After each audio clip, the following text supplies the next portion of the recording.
আলহামদুলিল্লাহ, মহান রব্বুল আলমিনের দরবারে অসংখ্য শুকরিয়া যে আল্লাহ তাআলা একটা হাদিসের দিকে তাকাইয়া আমার জীবনটাই পাল্টে গিয়েছে।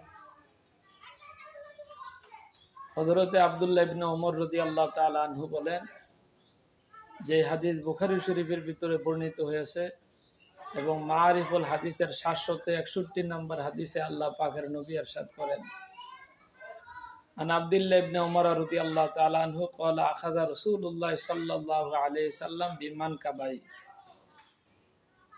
হযরত আব্দুল্লাহ ইবনে ওমর রাদিয়াল্লাহু তাআলা আনহু বলেন, রাসূল পাক সাল্লাল্লাহু আলাইহি সাল্লাম একবার আমার দুই কাঁধকে ধরলেন। ধরার পরে আল্লাহ পাকের নবী বলেন, কুন ফিদ দুনিয়া কান্নাকা গরীবুন আও আবিরুন সাবিল। হে ওমর, দুনিয়াতে এমন ভাবে জীবন কাটাও মনে হয় জানি রাস্তার একজন মুসাফির। বলো তো দেখি ভাইয়েরা, আমার বন্ধুরা, রাস্তার মুসাফির কাকে বলা হয়? আপনি কোথাও সফরে গেছেন, সামান্য কিছু সরু সামান নিয়ে গেছেন, কিছু টাকা পয়সা নিয়ে গেছেন। আল্লাহ পাকের নবী বলেন, দুনিয়াতে এমন ভাবে জীবন কাটাও মনে হয় জানি তুমি একজন রাস্তার মুসাফির। আল্লাহ পাকের নবী বলেন, এইভাবে জীবনটা কাটিয়ে দাও। ওয়াকালা ইবনে ওমর রাদিয়াল্লাহু তাআলা আনহু ইয়াকুলু।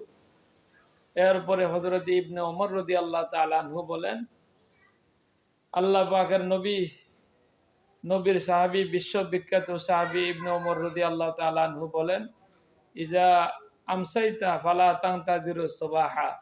যখন আপনি সন্ধ্যা করলেন তখন সকালের জন্য আর অপেক্ষা করিয়েন না, কারণ সকাল পর্যন্ত আপনি দুনিয়াতে জীবন যাপন করতে পারবেন কিনা, বাঁচবেন কোনো শিওর নাই।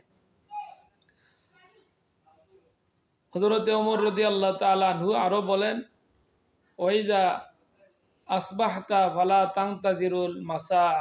যখন আপনি সকাল করলেন সন্ধ্যার জন্য আর অপেক্ষায় থাকিয়েন না, কারণ দিনের ভিতরে যে কোনো মুহূর্তে আল্লাহ রাব্বুল আলামিন আপনাকে আমাকে দুনিয়ার বাড়ি থেকে নিয়ে যাইতে পারে। হযরত ওমর রাদিয়াল্লাহু তাআলা আনহু বলেন,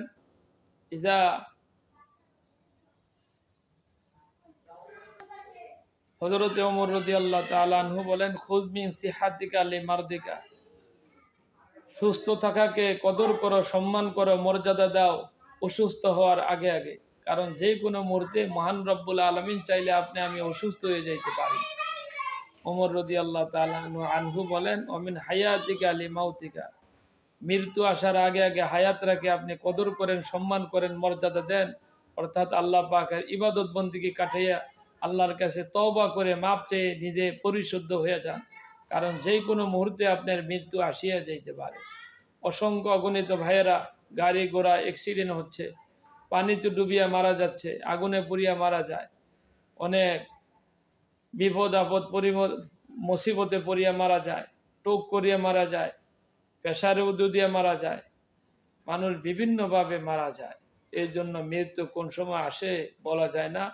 আল্লাহ পাকের নবী বলেন, মরার আগে আগে আল্লাহ পাকের নবীর সাহাবী ইবনে ওমর রাদিয়াল্লাহু তাআলা আনহু বলেন, মৃত্যু আসার আগে আগে হায়াত রেখে কদর করো, সম্মান করো, মর্যাদা দাও। এই হায়াত রেখে আল্লাহর বন্দেগীতে লাগাইয়া দাও, আল্লাহর ইবাদত বন্দেগী করো, তাহলে দুনিয়া ও পরকালে আল্লাহ তোমাদেরকে শান্তি দান করবেন। আল্লাহ যেন এই হাদিসের উপরে, মারিফুল হাদিসের 761 নম্বর হাদিসে আমল করিয়া আপনার আমার জীবনটা যেন সুন্দর করতে পারি, সেই তৌফিক যেন আল্লাহ আমাদেরকে দান করে। আমিন। ওয়া আখিরু দাওয়ানা আলহামদুলিল্লাহি রাব্বিল আলামিন।